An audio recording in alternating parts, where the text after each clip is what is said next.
Hey everyone, welcome back to Immediate Movie Reactions. I'm here after seeing Novocaine.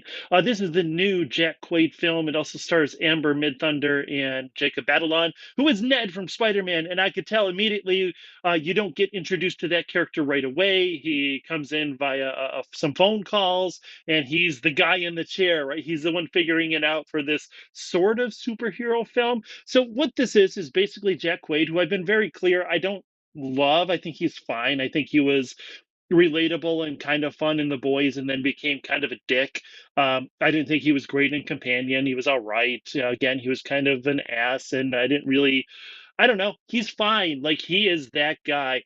Amber Midthunder is again okay in this. She was fantastic in Prey, that Hulu original Predator film. But I will go to town for almost any of the Predator films aside from the Aliens versus Predator.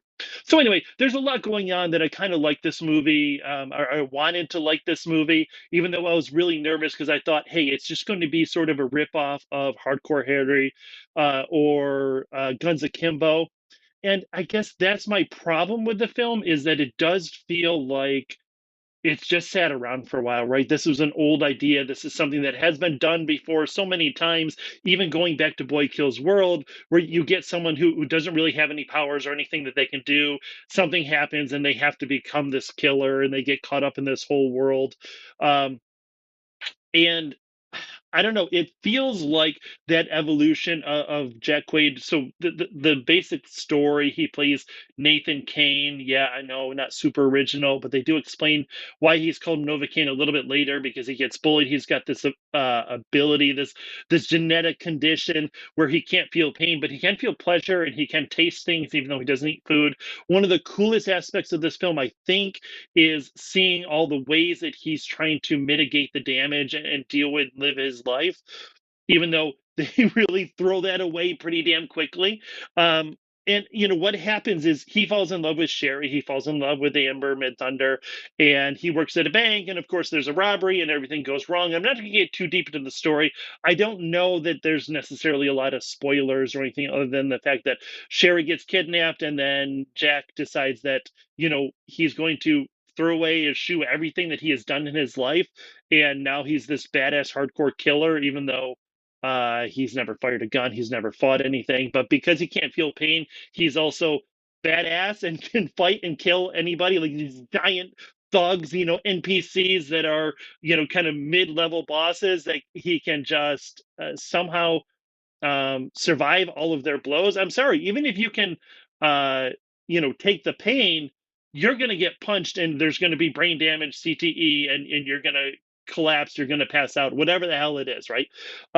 So the issue that I have with this film, again, is that they don't really explain a lot of that, how it can possibly happen or why it happens. But you kind of have to just check out. And like I said, this film does feel a little bit old because, not only is the story kind of repetitive, um, sometimes it's weird, like the cars and all of that seems like it's from another time. I do think that whoever wrote this film has never worked in a bank or been in a bank, or the idea that there's like a 3-digit code to get into the safe and whatever. All that stuff is stupid, right? But what we're here for is we're here for the action, we're here for the violence.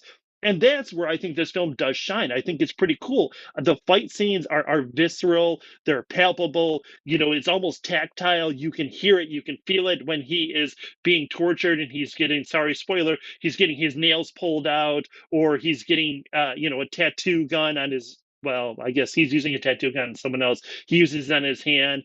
And you can see it in the trailers. He sticks his hand in a vat of oil.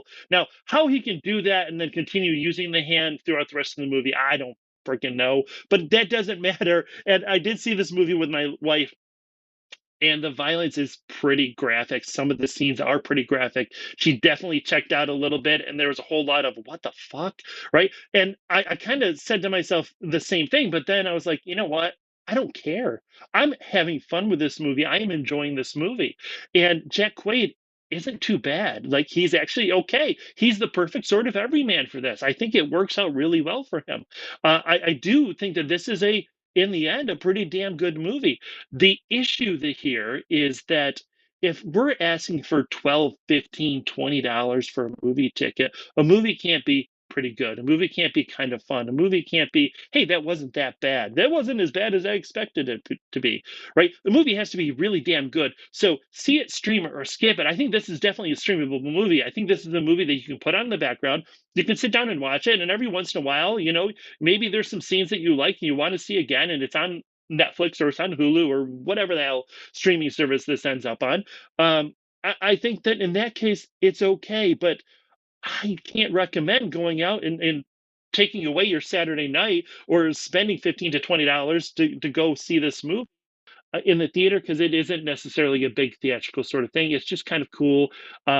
It does go on maybe a little bit too long. There's some points where it could have ended. Then they're like, oh, no, we're going to do this. Oh, now we're going to do that. Now we're going to do this.